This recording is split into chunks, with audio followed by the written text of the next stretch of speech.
Welcome, welcome, attendees.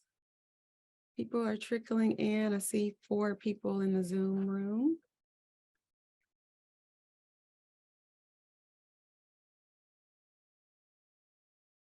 Welcome. So welcome, attendees. If you're joining in and getting settled, you can put in the chat where you're calling in from. Hi, Laurel. Thank you for being here today. We have an exciting lineup of story poems.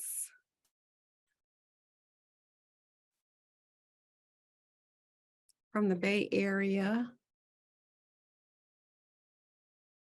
Ah, Tarsha. Hi, Tasha. Hi, cuz. So glad you could join. Hello, Miss Metcalf from Hayward. I'm Matt from Michigan.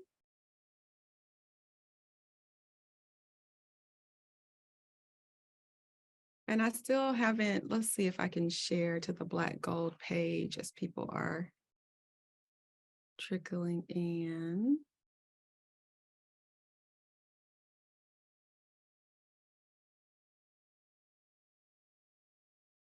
Oops.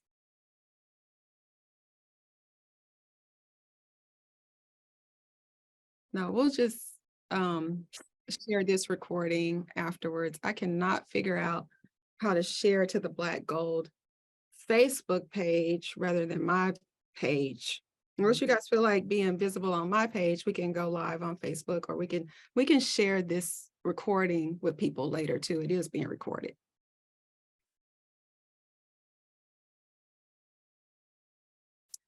Okay, so welcome. We'll go ahead and get started. A couple of people checked in. Lynette from Oakland, welcome to Stories in Verse. We have the subtitle, It's Elemental. I'm Adrienne Oliver, AKA Dr. A. Oliver, the hip hop scholar, and I'm going to be the host and emceeing the event. My only role is to speak as little as possible and introduce these fabulous poets that we have on the lineup today. I want to start with a little bit of land acknowledgement before we begin. We always want to acknowledge that this event is taking place throughout the unceded territory of California, home to nearly 200 tribal nations. And we acknowledge and honor the original inhabitants of our various regions. And throughout this moment, let this very moment honor these ancestral grounds. And most of us, well, I am broadcasting from Oakland, but most of us are on the East Bay, on the traditional unceded territory of the Ohlone people.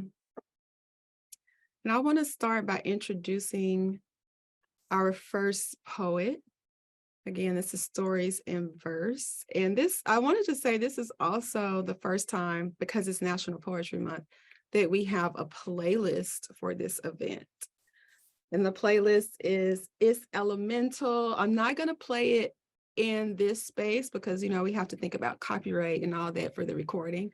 But I will put the link to the playlist in the chat so that you all can listen to just what the aesthetic and the feel of a story in verse looks like. And this was a collaborative endeavor that all of us storytellers put together for you.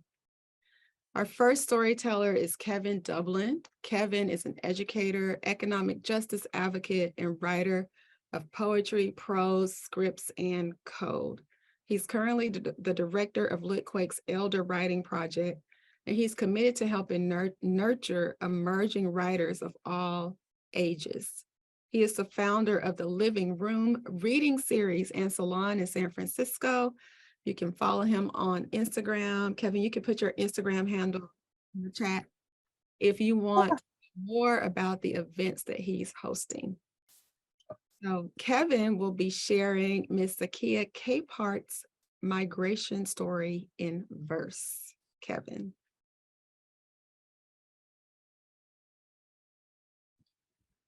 Thank you. So glad. And so, yeah, we were mentioning the check-in, just honored to be here. I've had the pleasure of knowing Miss Zakiyyah G E Capehart, from her own, works and words, from, in the downtown Oakland Senior Center writing classes, and just, encountering, words in her, I like to think of it as in the wild, when when I'm like, oh, I'm reading this thing, and then I just come across, I'm like, oh, I know and love you. And it was a joy to be able to, one, just be able to speak with an interview, but then have intentional space for this story. So thank you. uh the title, well, actually, this is the thing I should have tested. Before I read this piece, I thought it might be nice to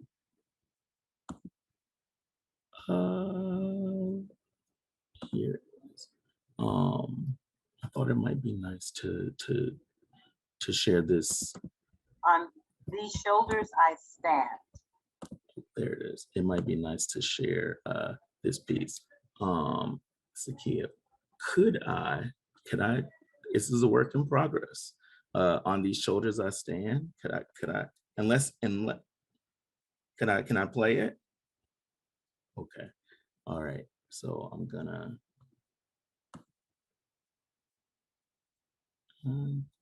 to share my sound. Sure that's checked. Okay.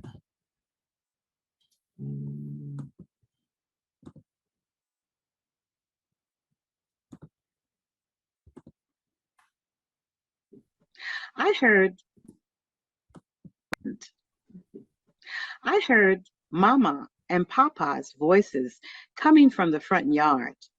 Then a voice I did not recognize ensued. I walked through the shotgun sharecropper's house until I reached the front door. My grandparents were standing in the yard, talking to a white man. Mama turned around when she heard the front door open, saw me on the porch, and said, "Gal, get on back in that house." As I turned to walk back into the house, I heard that white man call my daddy's name. He said he'd asked my grandparents where my daddy was. I could not make another step. My legs and feet felt frozen. Earlier that day, my father told my mother he was tired of sharecropping on the white man's farm. My father said he wanted a better life for his family. He said, "You and I and Ma and Pa work from sun up to sun down every day. And at harvest time, we don't make enough money to buy food and clothes. Plus, we always end up owing the white man." My father told my mother there was no way to get ahead if we can't get out of debt. This white man is dishonest. He is a liar and a cheater, and I know he's cheating us. Then my father said, "We're getting out of here. We're leaving this sharecropper's life. We're going up north to find a better life."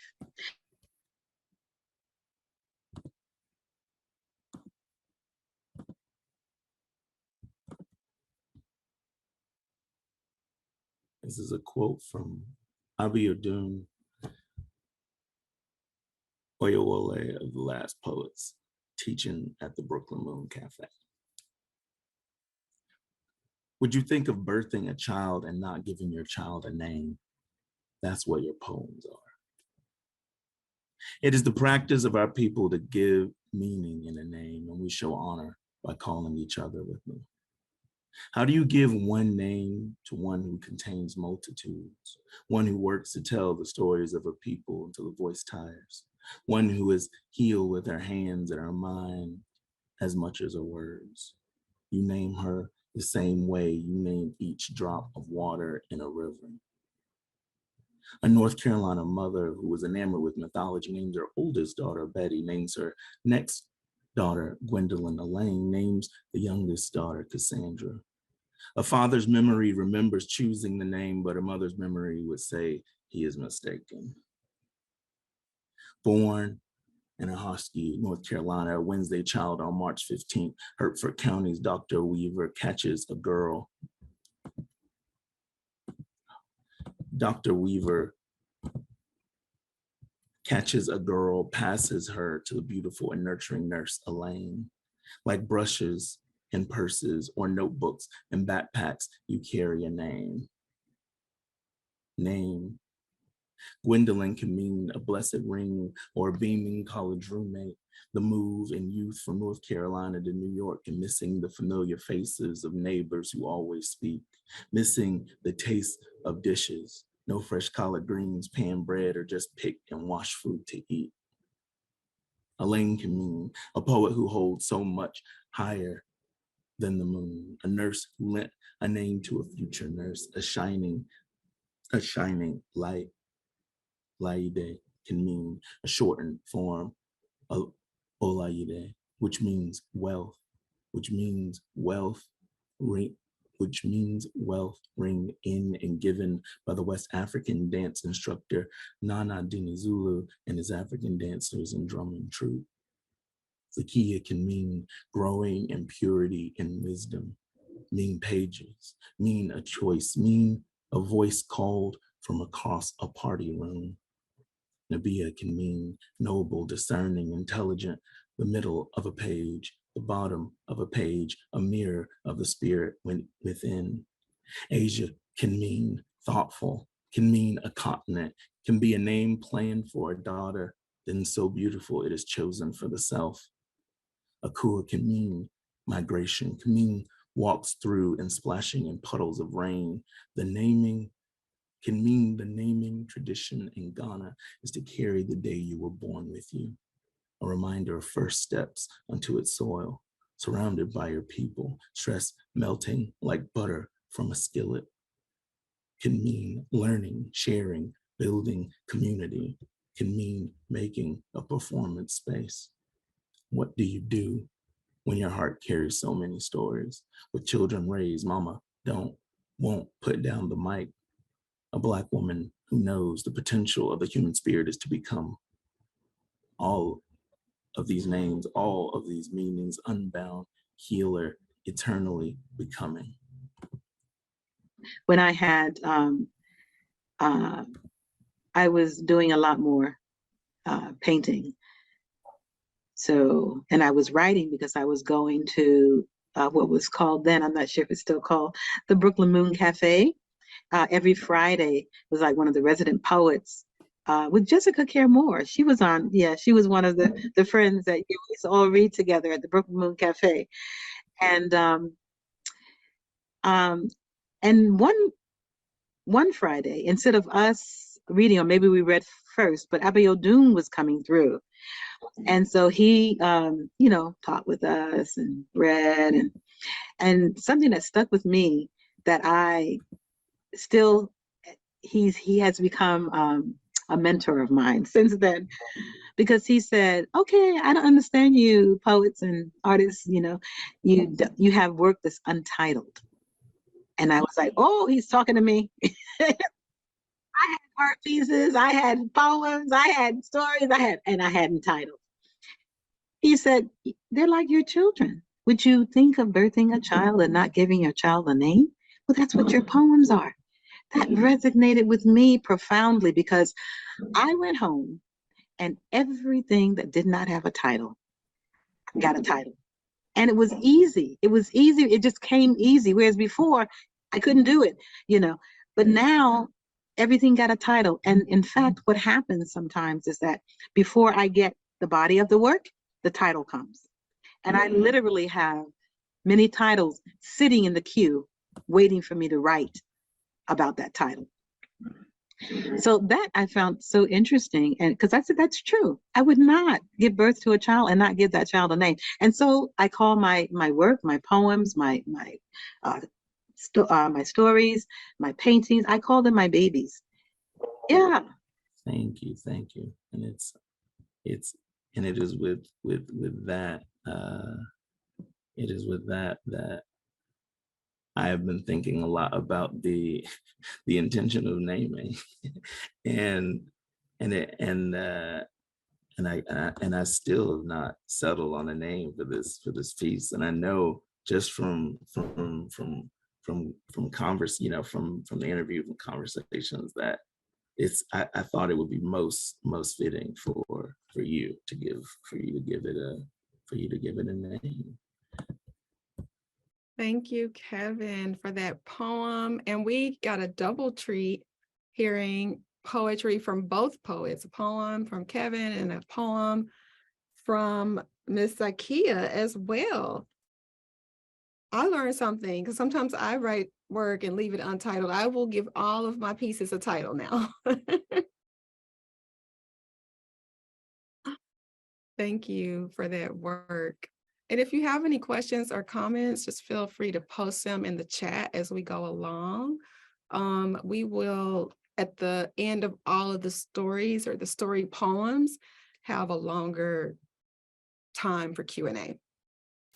So next we're going to move down the map. So migration stories is the focus, and Miss Zakiyyah, she's originally from New York and now an East Bay resident. So we wanted to honor her today. Thank you for being here, Miss Zakiyyah, our migrant from the East to the West. And so now we're going to travel down the map to my hometown, or my home state, Arkansas, and hear a story poem about Miss Dera Williams, presented by Audrey. And I want to tell you a little bit about our storyteller and poet, Audrey T. Williams. She's a speculative literary artist who writes poetry, and she also writes fiction and lyrical essays. Her work is rooted in heritage and ancestral connections, and she believes that stories can shift hearts and minds by reimagining and reframing the narratives we tell ourselves about ourselves to bring meaning to our lives. And you can also follow Audrey on Instagram to learn more about her work. And I'll be sure to put all of the storytellers' handles in there. After you hear their work today, you may want to keep in touch in the chat. Audrey. Thank you so much, Adrienne. I'm going to share my screen in a little bit, but I just want to lead off by saying what an honor it was to spend some time with my friend, Miss Dera Williams. No relation, although my father is also from Arkansas. That's funny, just a coincidence.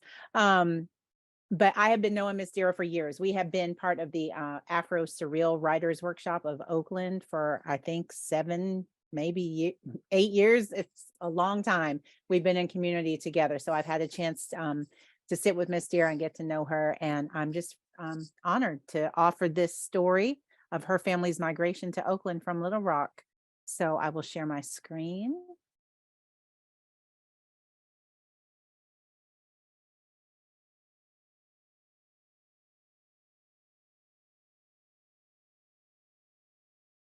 Okay, hard to tell. Could somebody let me know? Adrienne, can you see the pictures okay? Perfect. Okay. So the title of this is an interview with Dera R. Williams, a Cali girl with Southern roots, memories from a child of the Great Migration. So the theme for today was it's elemental. So I have 4 stanzas, 1 for each element. So starting with 1, the earth. The cradle of earth where roots entwine and stories unfold, a grounding presence whispers softly, a call to ancestry, to history, a tether to the soil of our genesis. 2 souls bound by land and fate, met in the halls of Philander Smith College in Little Rock, a union forged, hearts ablaze, as Dad became keeper of the hearth. From verdant Arkansas to the pulsing heart of Oakland, a voyage embarked, a family woven, treading upon the land of dreams and chances, in a world reborn. A family took flight in 1953, seeking not escape, but life anew, a better world, a brighter stage. They ventured west, following the trail, paved by friends and kin from the wartime haze. Little Rock, a haven of memory, sings its siren song, where Mama sighed, reclined, and reveled in porch tales, spun in the summer sun, ghostly haints wandering through woods as our stories danced in the twilight. Summers beckoned, drawing them back to the land of ancestry, of love and loss. Arkansas embraced them warmly, a reminder of a life once known. In Oakland, migration families entwined, familiar faces, shared stories, roots entangled, finding their people, kindred spirits, a patchwork of lives, a tapestry of hope.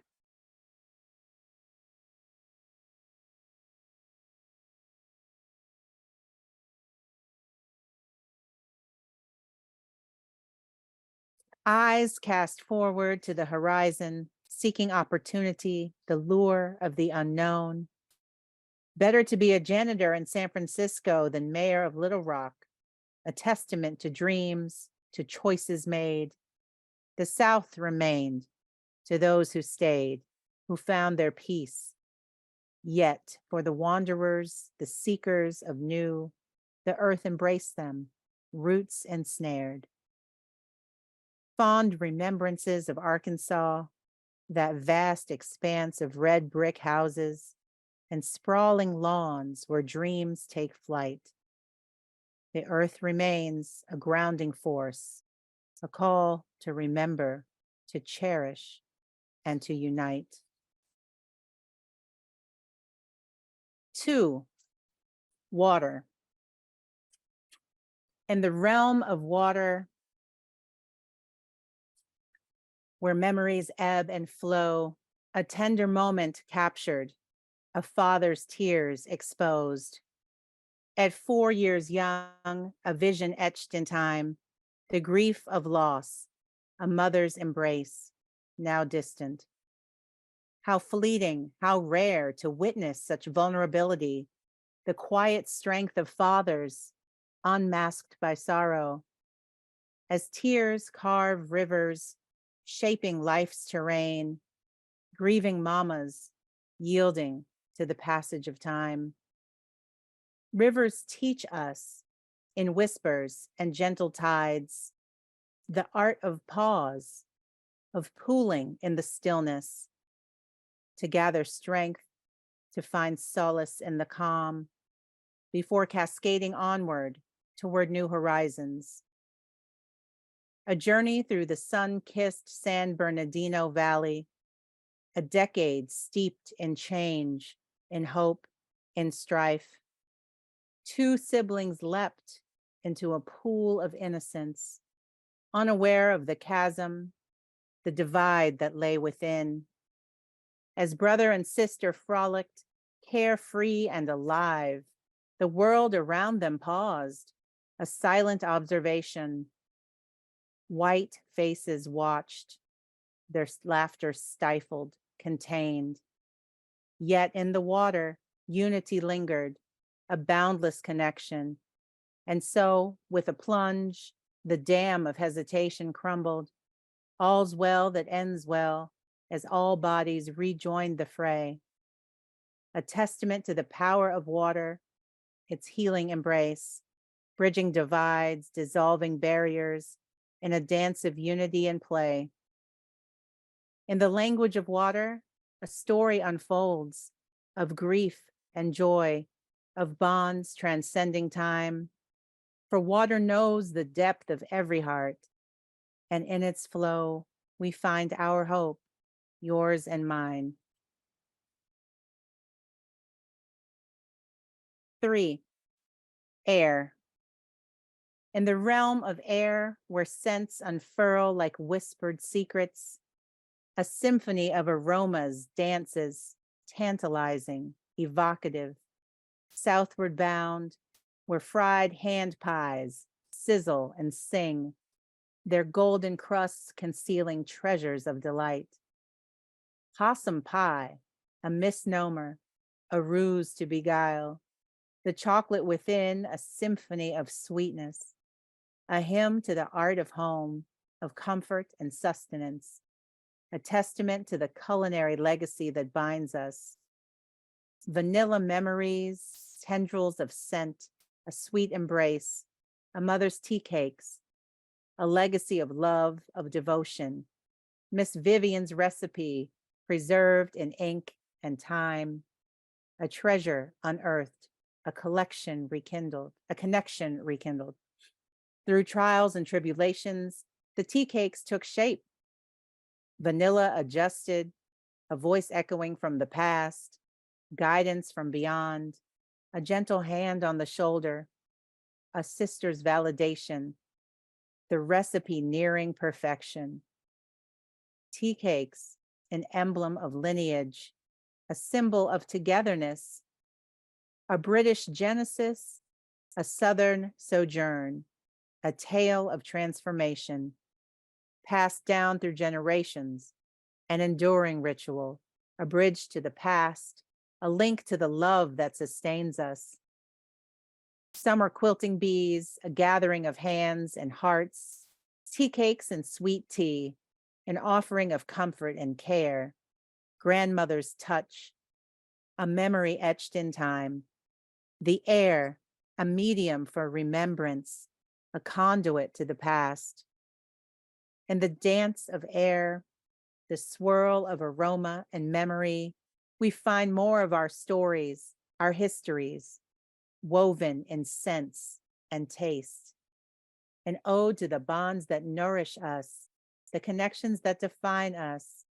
And in this communion, we breathe in the essence of who we are.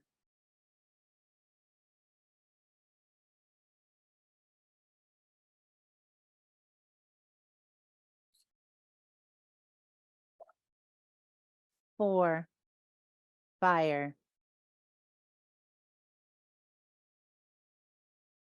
In the crucible of fire, where history is forged and shaped, a blaze of passion, of resistance, of change ignites. The year was 1959, a nation at the precipice, as the brave Little Rock Nine dared to challenge it all. This, the fire of the times, a beacon of hope and strife. In the smoldering embers of a divided land, a spark of courage, of defiance, kindling transformation, an inferno of progress, a testament to the will to overcome. As 1968 dawned, the winds of change swept the nation. In Dallas, those who jeered in years past became all yes, sir, and yes, ma'am. A fragile harmony emerged, racial integration, a phoenix rising from the ashes. Through the years, a constant thread, a steady flame endured. Dera, the reader, the writer, storyteller, a scribe of history, a witness to the fire, the searing heat of progress. With so much to share, an offering of wisdom, of truth. In the dance of fire, where embers glow and sparks take flight, a tapestry of tales woven aflame, a conflagration of courage, resistance, and unity. To Dera, keeper of stories, retold, remembered, fiercely everlasting, may your words always stay aflame. And I just need everybody to know that Miss Dera has widely published. She has In My Backyard, Stories of Growing Up in Oakland. She has been in several anthologies. All the Women in My Family Sing is just one of them. And she also has Serving Tea at Miss Bell's, a story of the Great Migration and getting back to the tea cakes. So thank you all for listening. Thank you, Miss Dera, for your time and sharing. I have tears in my eyes. This is so beautiful.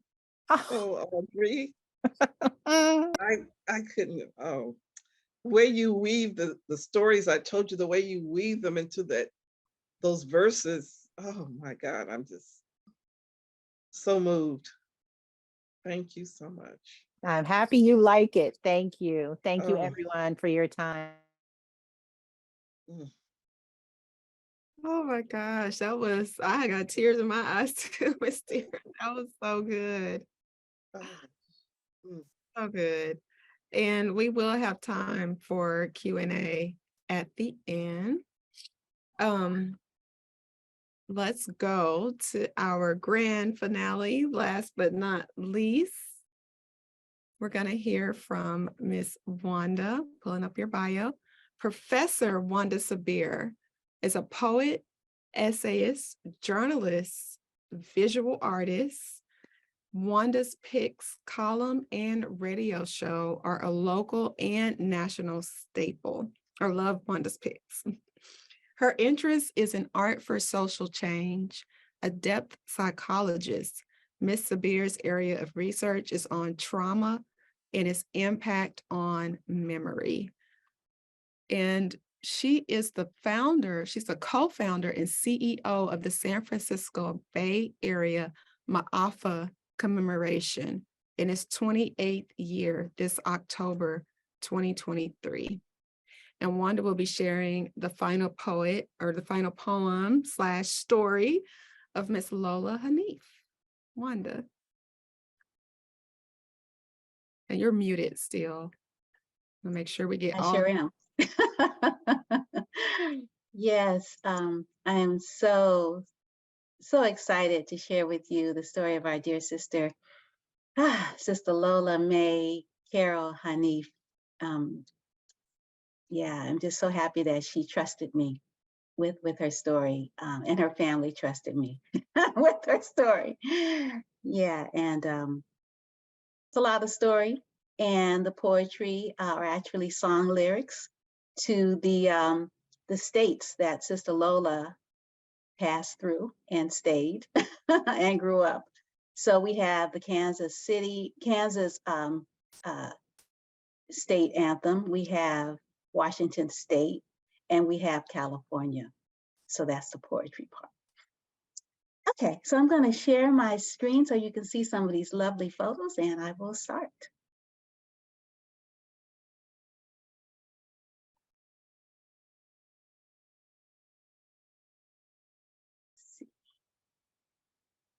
So can you see my screen?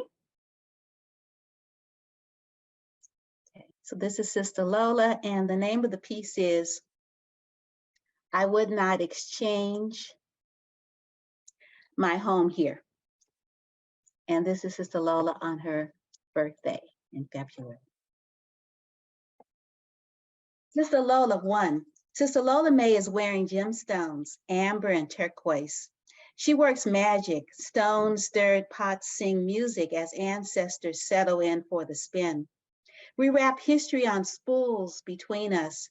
Her 75th birthday just a little over a month past, February 4th. This warrior woman holds in her person a people and a nation. And unlike many other women, she knows her power. We sit for a moment honoring the passage of time flowing in the circuitry between us. The blood of our ancestors who survive in us testify. Mother of 4 plus 2, Sydney, Lauren Elizabeth, Rashida, Abdul Jalil, Devin, Desiree, grandmother of Naima, Yasmin, Erilyn, Maizani, Devon, David, and great-grandmother of Jali.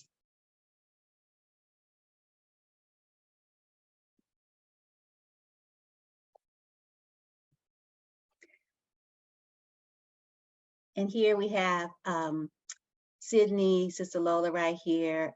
This is Jalil, sorry. This is Rashida, and this is her beloved brother Hanif.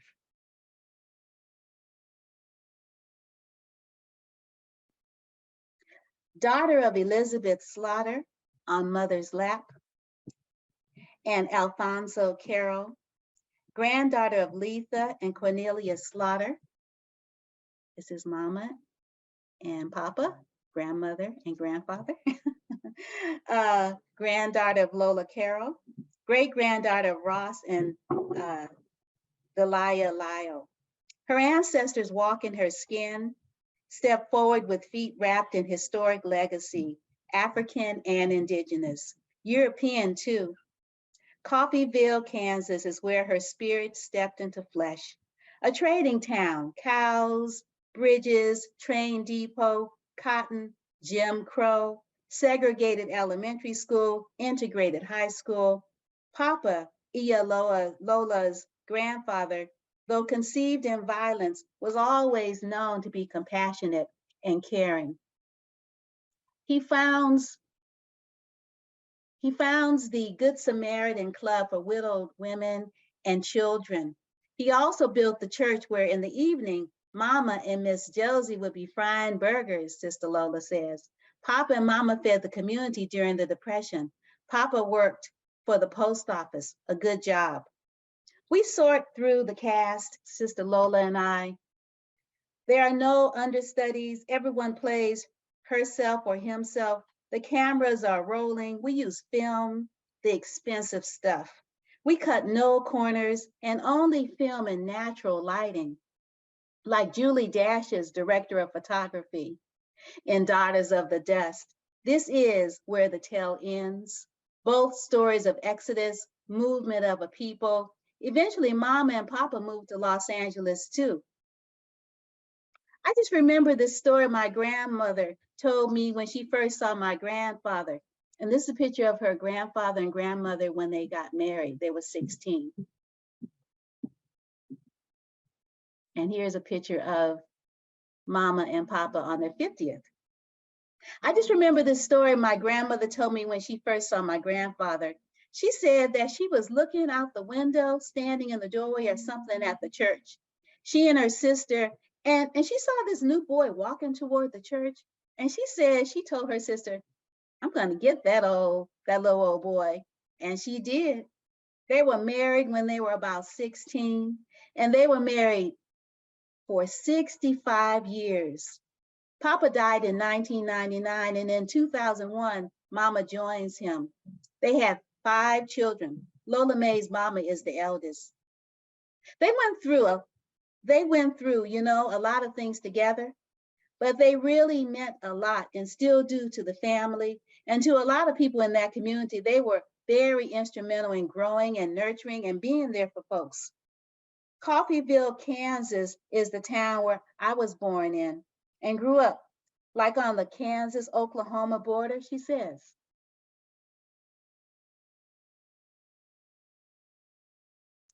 Right there. Aunt Nimmy, let me move down a little bit so you can see a little better. Okay, so there's Coffeyville, and these are Sister Lola's great-grandparents. So listen to this. Aunt Nimmy, Papa's mother's aunt, lived next door to Uncle Percy and Aunt Pat and their family. He was my grandmother, Mama's brother. Aunt Velma and Mr. Hunt, Mama's eldest sister, lived across the street from them and back of us across the alley. Ross and Delia Lyle, Mama's parents, my great-grandparents, pictured below, lived across the street from us. They were the ones everyone was coming to see all the time. Just respect. Sit on the front porch in the front yard talking, visiting. We lived right in the middle of the thoroughfare. There was like traffic back and forth, family all day long going to see grandma and grandpa. And I tell you what, no matter how many times they went through, you better say hi.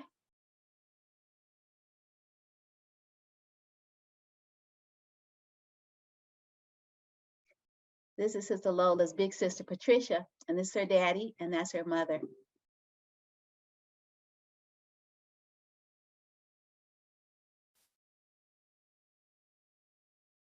And here's Sister Lola. Guess who she is? This is Sister Lola right here, and that's her big sister, Patricia, and that's her brother, a little bit older than her, Alfonso.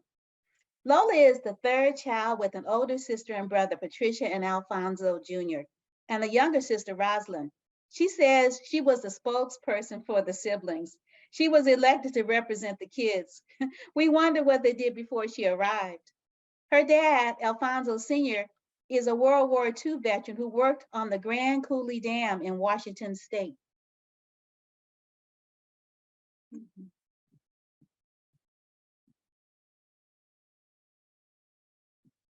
It was a huge project, unprecedented to date. That's where her consciousness is born.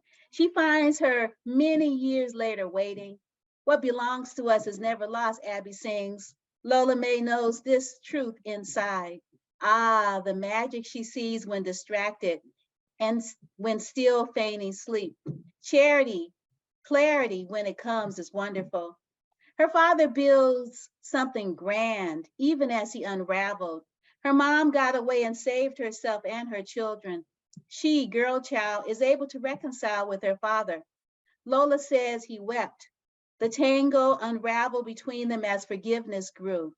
He was angry and bitter, and the children were just there, like the bed they hid under. Lola Mae says that after she left Coffeyville to visit an auntie, when she went back home, she met her new family. Mom had moved on.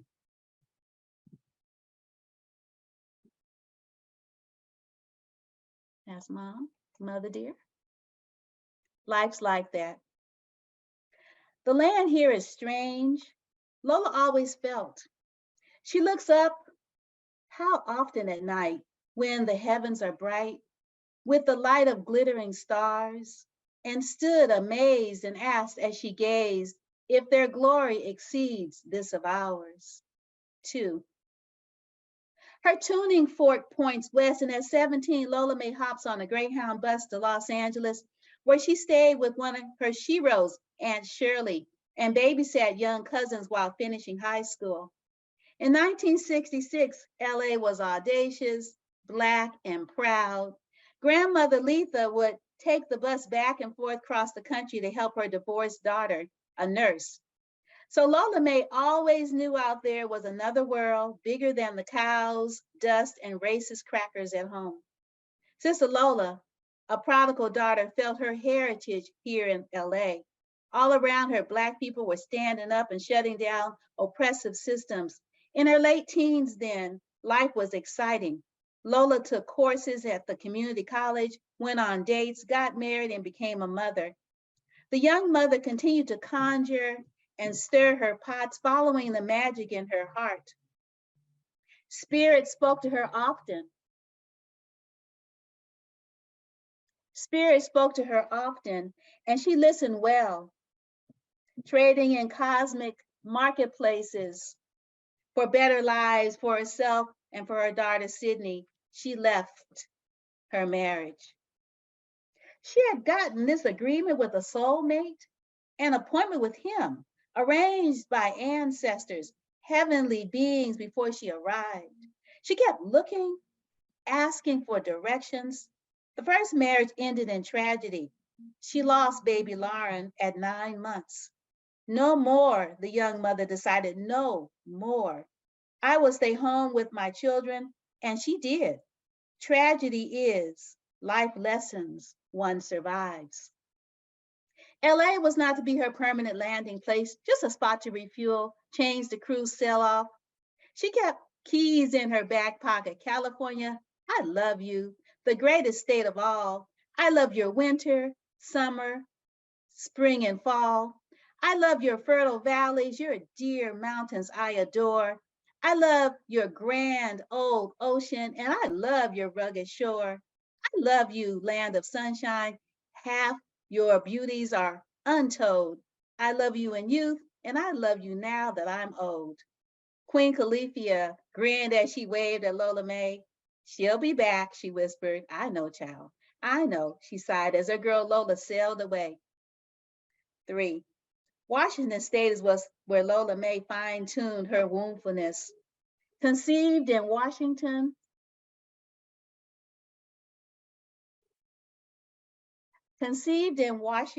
yet born in Coffeyville, Lola Mae felt at home here. No one could run her away, and the subtle microaggressions multiplied did not stifle her children or her family's growth. B.Hanif, her soulmate, broadened his creative palette to include film and music as the two parents of a blended family started organizations and hosted plays and other cultural events at their children's schools. These Black people were not going anywhere. They claimed agency, sovereignty, and place. They taught their children they belonged because they did. Their mother's song was their song too, a song of freedom, safety, belonging. This is my country. God gave it to me. I will protect it, ever keep it free. Small towns and cities rest here in the sun, filled with laughter. Thy will be done. There's peace you feel and understand in this, our own beloved land. We greet the day with head held high, and forward ever is our cry. We'll happily ever be, as a people always free. For you and me, a destiny, America, my home. Yes, yes, this land was made for you and me. Lola Mae skipped cut glass along the banks of a dam her father built. If it's a girl, name her after me, her grandmother Lola Carroll told her mom. And so it is. And so it be, I write. Okay, let's see.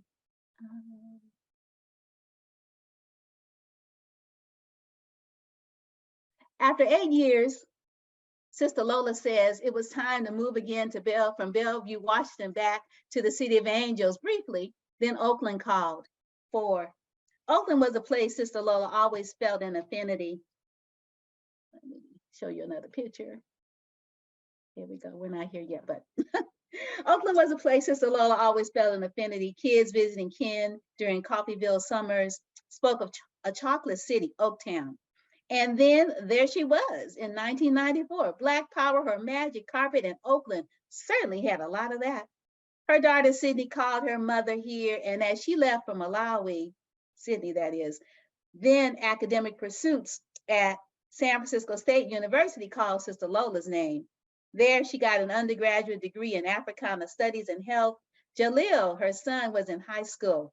Why not parlay her experience into an academic package, she thought.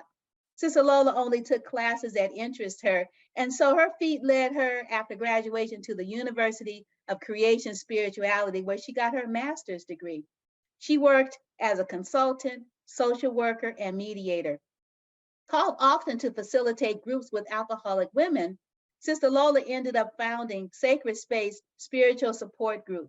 She convened this healing space for 14 years, hosting wellness talks with special guests, hosting field trips and workshops. Now, Sister Lola is writing.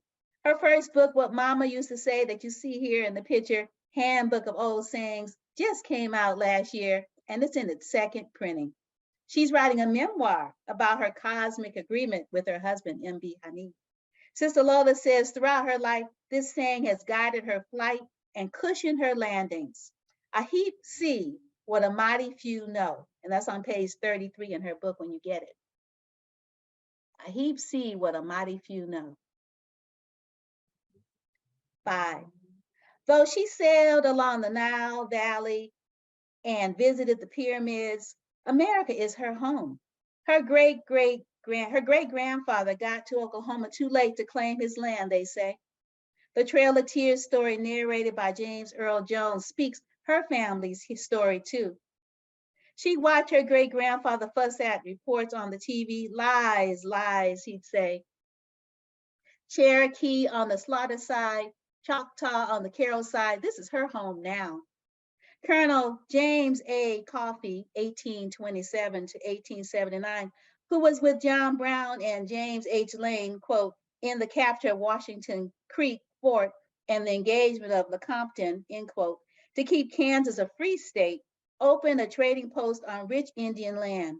Chief Black Dog with his Osage people lived here first.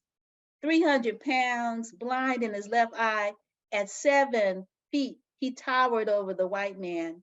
By the time the iron bridge was built, 3 railroads plowed through the town, factories went up, industries like brick masonry were developed. The original people seemed to have vanished, but they were still there in Sister Lola's neighborhood.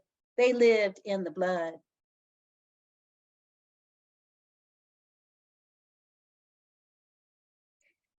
Six, every day is a reawakening, Sister Lola says.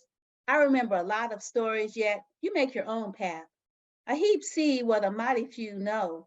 So many people judge what they don't know. What you know will carry you through. What if I listened to that girlfriend who told me not to marry a musician, especially a saxophone player? We talked for hours. Hanif could see me. When I'd walk him to the door, we both touched the doorknob, sparks would fly between us. Magnetic. When I looked at him, I saw a long, dark tunnel with light. We weren't a traditional couple. However, our agreement was I stayed home with our children and he could play his music. We've been married almost 50 years. I like him too. Everyone don't get it. Everyone can't come. Everyone has a different purpose. A heap see what a mighty few know. It's a calling, trials and tribulations. It's better to bend than break, Mama would say. Step back and let the train go by. There's always another one coming. That's on page 41. And what Mama used to say when you get the book. Sister Lola hasn't missed any cues or curtain calls from 17 to now. For more information, I want to make sure you can see this so you can jot it down. For more information, contact her agent at 1-800-I-SIRIUS, Sirius as in the dog star, SIRIUS. Thank you so much. Yes, that was so beautiful. Lots of hearts, lots of comments in the chat. And Sister Lola, I understand you have to leave a little bit early, so I don't know if you want to come on camera if you're able to and answer questions first, but we'll open up questions for everybody at this time. If we have any questions from the audience.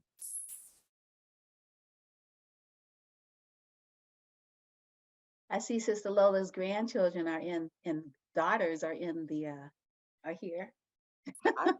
Lola's grandchildren. Yasmin says, yay, grandmommy. Hey, let's see. Let me check the chat to see if we have any questions or comments. And I love what you were sharing from Miss Lola's book, Wanda, some of the mama-isms. Let's hear a couple of those while people are thinking of any questions they have for the elders or for the writers overall.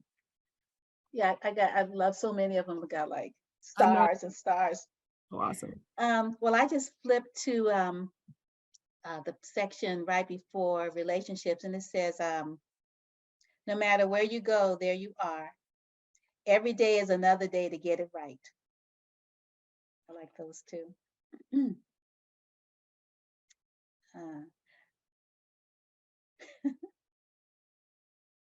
Running after that man is like running after a bus or train. And this was already, there's another one coming. That was the one I shared in the story. Love as though your heart has never been broken. That's pretty. That is a good one. You can face whatever is facing you. And we do have a couple of questions in the chat. We'll pause right there to take a question.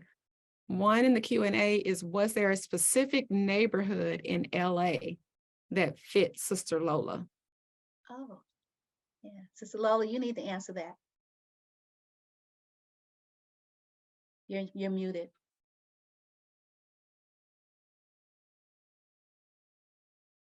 Let's see if I can unmute her. Hello, can you hear me? Yes, we can hear you. Hey. Greetings, everyone. This is so thrilling for me. Specific neighborhood. It's the Pico, Fairfax area around there in LA. Long story short, that's where Hanif and I connected, and the sparks would fly and this type of thing. I lived on Packard and feel like that, but we always kind of lived in that general neighborhood. So yeah, it was like an old Jewish neighborhood, and the kids could play around outside on big wheels and all that. But then I saw this big, it was like a big wave was coming. That's all the best way I can describe it. And I knew I had to do something to get the kids out of LA so that they could grow and be who they wanted to be, because things were changing. That's when Richard Pryor almost burned himself up, a whole bunch of stuff like that. So it was just a gut thing. And I didn't know anything about Washington State, about having lived there and been conceived there or anything. It just came to me, to my gut, you know. So that was a whole process too. That'll come out in the next book. And is the book available on Amazon? I see a question about if we want to put a link to where people can. Yeah, it's available at Marcus Books, Amazon, and Barnes and Nobles. Okay, awesome. And let me see, there's a few more questions in the chat. Can you talk about the publishing process? The Cherokee slaughter is so much like the environmental pollution today in Black neighborhoods. Ooh. Yeah. Well, the publishing process, I had taken it, it was just in my gut that I had to do something. This was a few years ago. I feel like I came through a 5-year pregnancy because I got this deep feeling in my gut. I had to say something about, there was so much going on at the time in our communities. And I was talking to Sister Jerry Lange, and I just mentioned to her offhanded, I'm thinking about writing a book. And she said, about what? So I told her, and she was like, what? I'm gonna write you a foreword. And I'm like, okay, you know, because everybody's always saying, I'm gonna write a book. But I wasn't just saying that, I meant it, but that meant I really had to do this. So that's kind of how it really got started. And when I came through the process, some of the women at Sacred Space Spiritual Support Group, we met a couple of times and sat around the conference table and laughed and talked at and came up with all different kinds of old sayings from back home and here and there. And then after I put it all together through this 5-year process, I came to the point, I'm like, wait a minute, we always talk about what old people say or what used to be said, but what are the young people saying now? So then that's when I really connected with my grandchildren and some other young people, and they put in their input. And our daughter Sydney has written 4 books herself. So I said, what am I doing? Let me contact her. So that's how I realized I came to the point where I knew how to actually have closure with the book, and she connected us with lulu.com. And that's how you can independently publish your book. They give you step-by-step information and all kinds of stuff. So yeah, you got to lean into it. That is wonderful. You got to lean into it. Yes, that's my favorite saying now. I hear it when young people say that. I'm like, okay, yeah, I get it. That's powerful. Adrian, I wanted Sister Lola to answer the question before she leaves. How do you leave a harmful situation? How do you leave a horrible situation? Harmful situation. Harmful.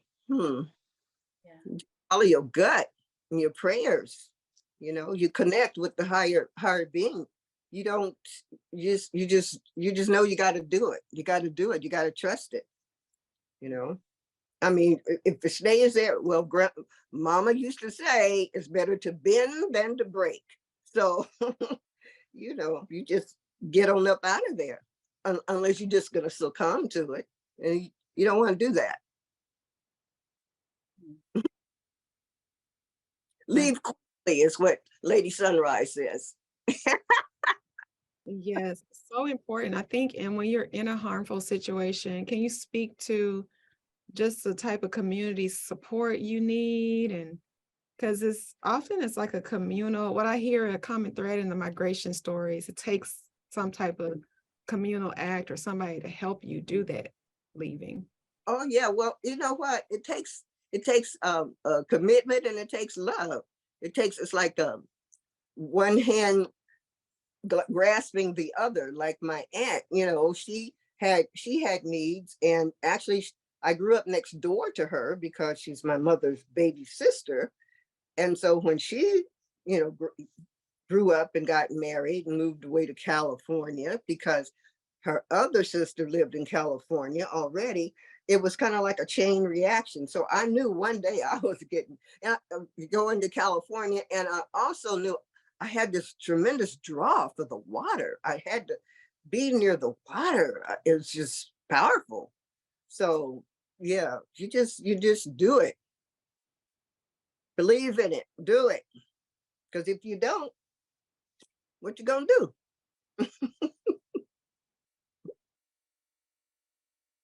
I love that. Thank you, Miss Lola, for that wise advice. Let's hear from Miss Zakiyyah and Miss Dera. Any other advice you want to piggyback on and sharing the stories of making that brave leap to move, even as it may not be a harmful situation, but just like a dream to be in a better place? Well, I was only 2 years old when we set off on the train from Little Rock. So there, you know, there are things, I found out things later, a lot of the things that was, you know, that were monumental for my parents to leave. And as in a lot of the friends that I grew up with, we had the same story where our parents came out in their 20s, young married life, where they had, in our case, we had 2 children, my brother and I, and then my sister was born in Oakland, Highland Hospital. And whenever my mother would say things like, well, Southern girls don't do this, Southern girls this, and my sister was quick to remind her, well, I'm not a Southern girl. You know, but I wanted to, Audrey, to put the picture, I wanted to point out something with the pictures, particularly the quilt. That Okay. Let me see if I can pull it back up real fast.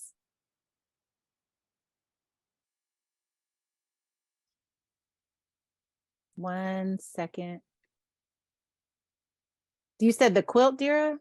yeah, well, the first picture, yeah, just put it up, and the first Okay. picture. Okay. Here we go. Got it.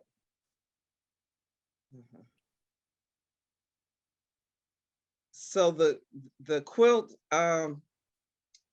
right here on the left, my grandmother, where it has the writing in the middle, I'm sorry, it's in the middle. Mhm. My grandmother was developing Alzheimer's, and she had started this quilt, and she, you know, it was, my mother had gone down to see about her.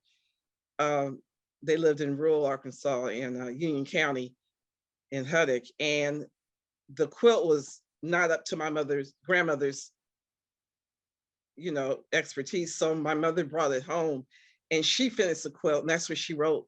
My mother made many quilts. She was struggling with Alzheimer's and did not know why she could not get things to go right. She had to keep busy. I can hear her saying, "Don't show that. I think it's beautiful. I wanted to see if it finished." So my mother finished the quilt, and the tea cakes was my mother's name is Vivian. Those tea cakes were, and the recipe was my mother's tea cakes, and I made those. And the way Audrey told would weave the stories I told her, when she talked about in 1963, it was yes, yes, sir, no, sir.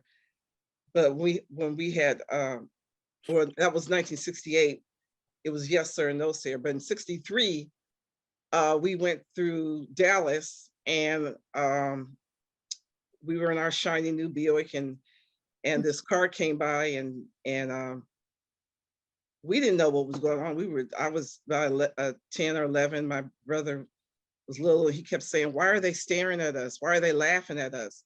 My father said, "Just look straight ahead."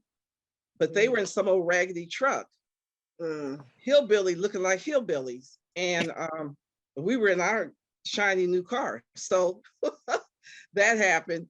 But so we did visit, and as she said in one of the verses, there was always stories on the porch down in Huddick in the country. There was always stories, and ghost stories, lots of ghost stories.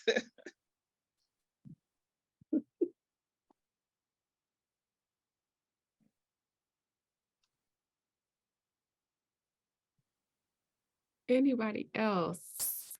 And we have questions about the book. Miss Dera, is your book available as well? People want to read your writing and poetry. Miss Zakiyyah's, a link to her book is posted in the chat too. So serving tea at Miss Bell, that was a cover somebody mocked up for me, but it's not. I'm in the editing stages of that Great Migration story. So, we'll see. I'll let everybody know when that appears, but that I don't know if I'm going to use that cover, but someone was doing free covers, and that's what they did. The Oakland stories are previews, so there's a larger collection that I'm working on. I have dozens and dozens of stories, so that I'm in the process of deciding. I might use all of them. I don't know, or maybe do 2 volumes, but 13 stories are available on Amazon. In My Backyard, Stories of Growing Up in Oakland is available on 13 of the stories are available on Amazon. And I see Mother Wit. Is that you also on Amazon, Dera? Yeah, that was done back in 2010 or 11. Someone asked me to write. We co-wrote a collection of fiction, some stories. So, and she had a publishing company, and now it's out of print. It's out of print, actually. I think you can get it on Kindle. I'm not sure. I'm not sure. Looks like it's on Amazon still on Kindle. Yeah. Okay. Keep us posted. We want to support your work. I definitely want to leave a little bit of space to talk about writing process, because this Saturday we're going to have a community storytelling workshop. So if you're interested in telling I'll put the link in the chat. If you're interested in doing this type of work in your own families, this will be a chance to get access to a free workshop to start that process. It's a long process. It involves a lot of good active listening and note taking, and which all of the people here you see today did. And we'll share some of those strategies in the storytelling workshop. But while that's posted and you're looking at that, I want to hear from the storytellers now. What was it like to interview and then construct, the interview responses into a story, but then also a story in verse? That was the challenge this time.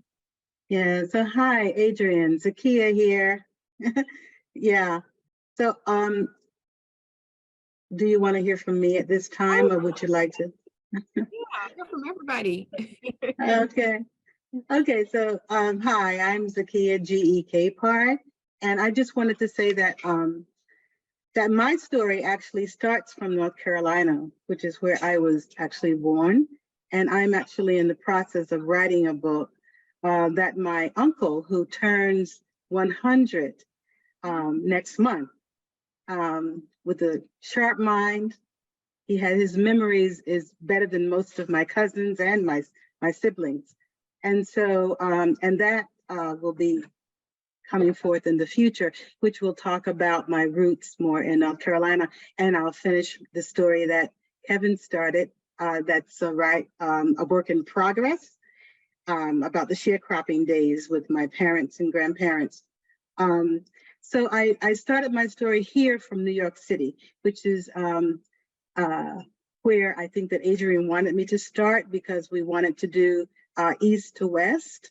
And so I just wanted to say that my husband, Bryant, and I decided after we got married in New York that we wanted to travel to California. And so that's how that came about. And we traveled here not really knowing anyone except for his niece. And I had a friend here also. But yeah, that was, we packed up a 15-foot truck and drove cross country and landed in San Francisco on December the 18th in 2003.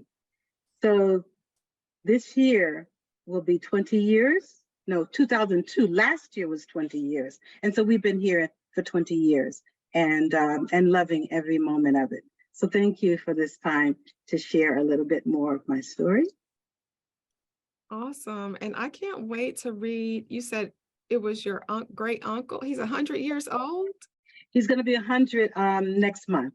So we're celebrating his 100th. And he, my father's brother, and he is the second child. So my eldest uncle passed, and my father, who was the youngest, passed. And he's still here. So we're celebrating him. So he's an awesome man. So yeah, he asked me to record and to write the story of the family, of the Capehart family. So that's what I've been working on. Mm. Yeah. We definitely need you to be a part of the family, writing workshop. Okay, thank you. We're all writers. All those who are interviewed are writers as well as the interviewers. Yeah. That's amazing. And I want to thank you, Adrian, for what you're doing. I think it's amazing. It's awesome. And keep up the good work, honey. Thank you. It is a passion project, a labor of love. I feel like, this is our history to hear from each other, to hear from Black elders, because there's so many damaging narratives being circulated about Black communities. And this is kind of like a counter to that. Yes. And I do look at my book, what Mama used to say, as kind of a bridge between generations for younger people to have a more clear understanding about what's really has and really being said and so forth, and vice versa. So there seems to be, I kind of see it as a kind of a coffee table type of thing, you go, oh yeah, well, what? Everybody have some conversation about that. I love it. And somebody mentioned that we didn't talk about your sacred space. Yes, sacred space. She said, we want to hear more about sacred spaces. That's so awesome.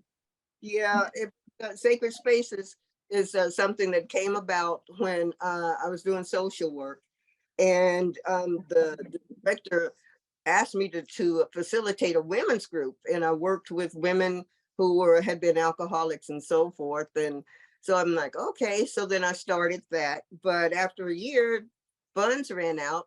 But women who were alcoholics, women from the community and were still coming. And I thought, well, you know what? If people still keep coming, I'm going to keep doing this, So I found a location at the library. And then after that ran out, I went to the East Bay Center. They welcomed me. And then after that ran out, Colette Winlock welcomed me to her organization. And that's where we spent about the last 5 or 6 years there. Awesome. It was, Is it was, still going now?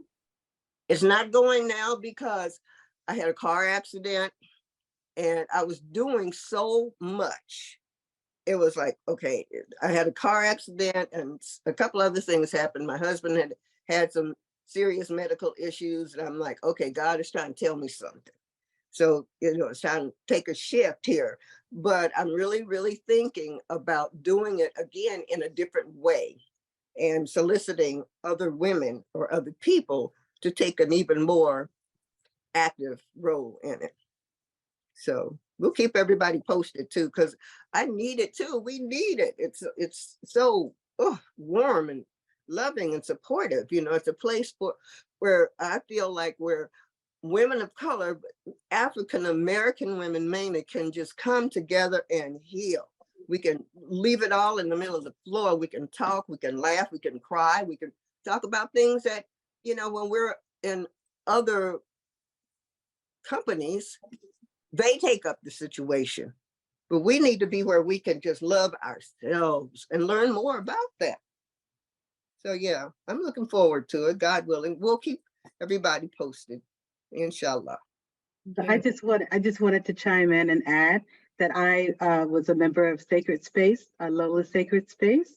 Yes. And there are a lot of us that have been a member, and that would be wonderful if other people could be able to attest to that. But I attest to the healing and the sisterhood that was wonderful when we had that space. And also we were able to travel together. Yes. And that was also wonderful. So Lola, I thank you for that and look forward to when you start up again with Sacred Space. Yeah. Oh, that's wonderful. Well, I'll solicit you to support us too, to take part. You're welcome. I want everybody to be able to take an even more active part because it gets to be pretty daunting. Yeah. I think that's a good idea to have different people to maybe host and take some of the pressure and stress off of you. And that way it's community anyway, but it'll even be more about community and the village. Yeah. Thank you so much, sis. I appreciate it. You're welcome, Lola. And I remember so well when you and Bryant moved here. Oh, okay. Yeah, I remember too, because I remember that you and Hanif, embraced us. Yes. And and we have been embracing each other since. Yes. So blessings. Love you, sis. Yeah, I did not know you were a part of Miss Lola's group, Zakiyyah. That's like, what a cool thing. I don't think, I'm probably not the only one here that was a part of the group. I think other folks too. Wanda, weren't you also? Yeah.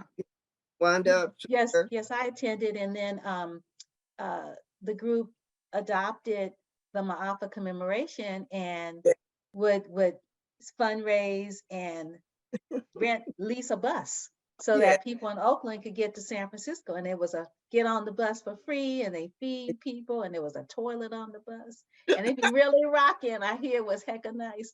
I had to drive because I need to get there before to set up, for the folks who were coming to honor our ancestors. But yeah, that was real. Oh, and there was a Black bus driver. Yeah, sure. Yeah. Get on the bus, and it was music going back because people were like meditating and being, sort of introspective, and also they were sleeping because it was good. Yeah, it was wonderful. It felt like a Spike Lee joint. Yeah. It was fun. It was great. Yeah, very nice. And then we'd have a process meeting where we'd have food and we go around and people would talk about, sort of how the Ma'afa commemoration was for them. Because it's really nice to get feedback. It was beautiful. We did that a few times. Yeah, it was very nice. Very nice. And for people who are listening in, they may not be familiar with the San Francisco Ma'afa, because I think we have some people from different parts of the country. Can you share a little bit about, that project? Oh, the commemoration? Yeah, well, basically, we're honoring, African ancestors of the Middle Passage. We're giving them a funeral. So we would do something in June, the second Saturday in June. That's the international commemoration. We do that at Lake Merritt, and this at the same time they be honoring ancestors other places in the country and other places in the world. So 9 o'clock a.m. was the time for us. So if you remember this, put it in your calendar. The second Saturday in June at 9 a.m. Pacific time, you could pour libations for our ancestors, and somebody will be pouring in Washington, D.C., in Coney Island, New York, in all over the country, and also in the world, like Ghana. And I think also one year I was in Ethiopia, and we poured at the same time. It was nighttime. And then our commemoration that's longer, we started that in October, and it's the day before Indigenous Peoples Day. And it's pre-dawn, and we go to the ocean, Ocean Beach, Fulton at the Great Highway. That's the intersection. And we're wearing white, and people bring drums and flowers and good energy. And we have a program where we pour libations and we say prayers for the ancestors, and then go toss some flowers into the water and put some fruit out there, and then we break bread afterwards together. And I don't know if people know that the 350 ancestors are holding space across from the DeYoung Museum. Dana King created those, and they're supposed to be there for 2 years. This is the second year. So I don't know how much longer they're going to be there. They were installed for Juneteenth, and we were able to help lead the procession for that installation. So if you haven't seen these 350 ancestors, it's really awesome. And they're they surround the plinth that Sir Francis Scott Keys, he was toppled because, he was a criminal. So he's gone, and they surround it. And if you know where the carousel is, they're right in front of that. And they are gorgeous. They have like curly hair, and they're black. And then the sun, and then the moonlight, you can see a reflection. And whenever I go, I take flowers to put in their hair. It's really nice. Yeah. Cool. So if you're interested in the mob commemoration, getting involved or whatever, because we're back after being off from face to face. It's Maafa, MAAFA.com. And you can email me from there. Oh, MAAFA, excuse me, SF, BayArea.com. I'll put it in the chat.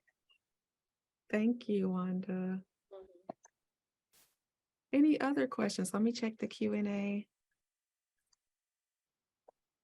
I just want to say some of my granddaughters, my grandchildren came to the Ma'afa, and also my daughters, and they're also a part of the of this event right now. So listening.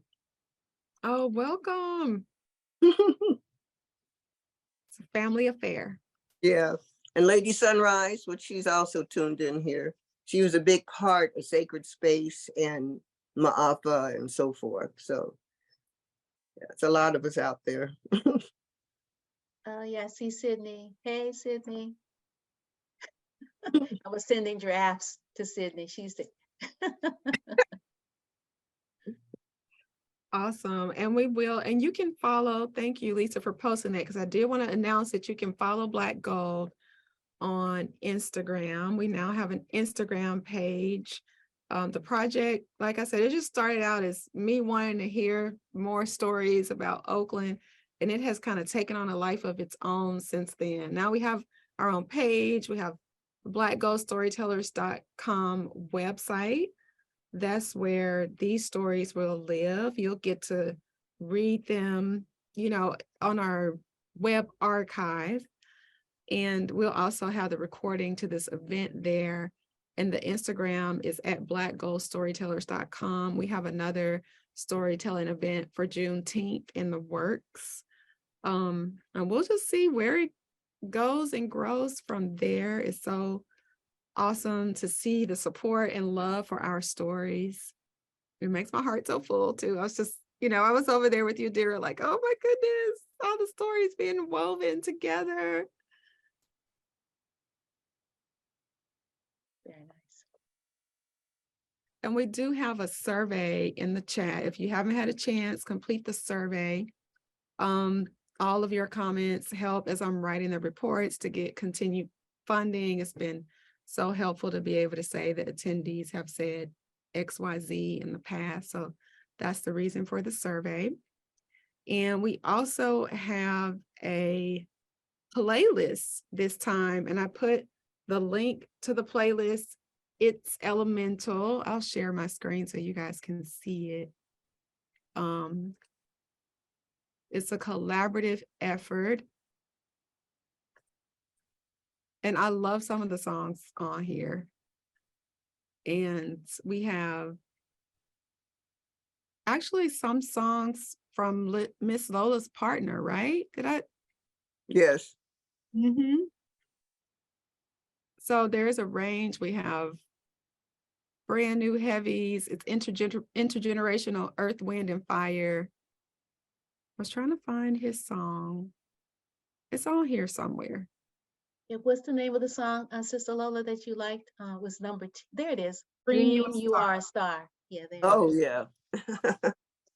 Is on there. So you have a link to the event playlist so we can keep this community going in honor of National Poetry Month.